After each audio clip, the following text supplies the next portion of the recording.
একটা নতুন রান্নার রেসিপি নিয়ে তোমাদের সঙ্গে হাজির হয়ে গেছি। আমি আজকে রাতে তৈরি করবো বাটার নান। আর বাটার নানের জন্য যেভাবে আটাটা মাখতাম সেটাই আমি তোমাদের সঙ্গে শেয়ার করতে চলে আসলাম। দেখুন আমি এখানে 7 কাপের মতন ময়দা নিয়েছি। তোমরা চাইলে এটা আটা দিয়েও করতে পারো, তবে এটা ময়দা দিয়েই বেশি টেস্ট হয়। আর এখানে দেখো আমি ইস্ট নিয়েছি, আর ইস্টটাকে উষ্ণ গরম জলে আগে দিয়ে ভিজিয়ে রেখেছি, তাহলে এটা জলের সাথে অ্যাডজাস্ট হয়ে যাবে আর এটা গন্ধ বের হবে না। ইস্টের গন্ধ অনেকে পছন্দ করে না। তোমরা যদি এটা গরম জলে ভিজিয়ে নাও তাহলে এটা আর গন্ধ করবে না। আর লাগবে হচ্ছে টক দই। টক দইয়ের পরিমাণটা একটু বেশি লাগবে সামান্য চিনি, নুন, সাদা তেল, আর একটু দেবো বেকিং পাউডার। এই হচ্ছে আমার উপকরণ। পরিমাণ মতো নুন দিয়ে দিচ্ছি, চিনি,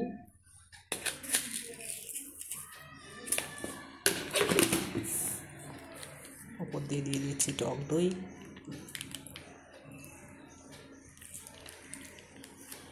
টক দইটা আবারও দেবো।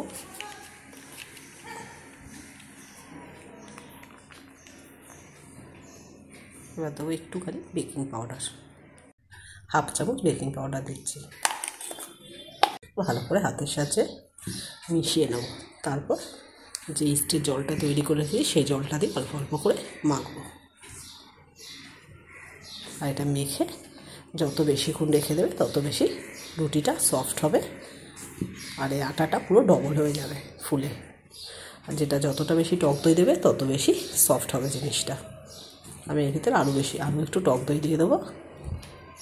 টক দই দিয়েছি, দেখো অলমোস্ট 200 গ্রাম টক দই আমি এখানে দিয়ে দিলাম, কারণ টক দই দিলে এটা অনেক বেশি সফট হয়। এবার ইস্টের যে জলটা সেই জলটা এর ভিতরে দিয়ে আস্তে আস্তে মেখে নেব। করার যে আটাটা সেই আটাটা আমার মাখা হয়ে গেছে। আর কতটা সফট হয়েছে। আর এই আটাটাকে আমি এখন 3 থেকে 4 ঘন্টা রেস্টে রেখে দেবো। একদম ভালোভাবে ঢাকা দিয়ে রেখে দেবো, যাতে একটু হাওয়া বাতাস এর ভিতরে না ঢুকতে পারে। দেখবে আটাটা পুরো যখন করবো পুরো ডবল হয়ে যাবে ফুলে। আর আটাটা খুব সফট করে মাখতে হয়। টক দই দিলে এমনিতেই সফট হয়ে যায়। যত বেশি টক দই দেবে রুটির টেস্ট তত ভালো হবে আর তত বেশি সফট হবে, ফোলা ফোলা হবে। ফিরছি নান করার সময়। দিয়ে বেশ কিছুটা সাদা তেল দিয়ে আটাটাকে ভালো করে ঢাকা দিয়ে ফ্রিজে রাখতে হবে না, বাইরেই রেখে দেবো। তাহলে এই আটাটা ফুলে দ্বিগুণ হয়ে যাবে। এখন এরকম দুপাশেই ভালোভাবে তেল মাখিয়ে চাপা দিয়ে রেখে দিচ্ছি। প্রায় 3 থেকে 4 ঘন্টা বাটার নান করার জন্য দেখো আমি আটাটাকে 3 থেকে 4 ঘন্টা আগে মেখে রেখে দিয়েছিলাম। আর এবার আমার বোন বেলছে, আমি ভাজবো। পুরো রেসিপিটা আমি তোমাদের সঙ্গে শেয়ার করে দেবো।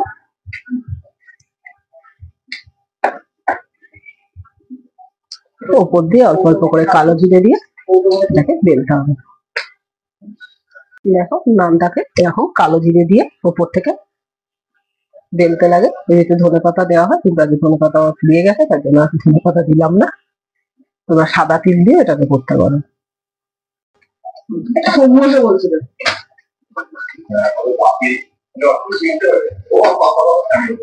আবার একটা নান ভাজা হয়ে গেছে বাটার দিয়ে, আর একটা কড়াইতে দিয়েছি। একটু হতে বেশি টাইম লাগে যেহেতু মোটা মোটা হয়।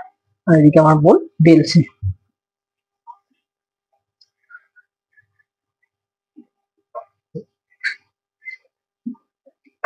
দেখো ঢাকা দিলে বেশ সুন্দর ফুলে ওঠে।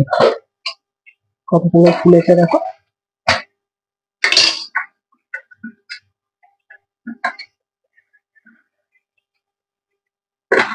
খুব বেশি বাটার দেবো না, হালকা হালকা করে বাটার দিয়ে আগে থেকে ভাজবো।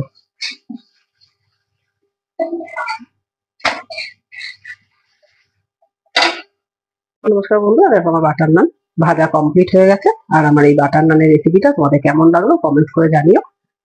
সাথে একটা চিকেনের রেসিপিও তোমাদের সঙ্গে শেয়ার করবো।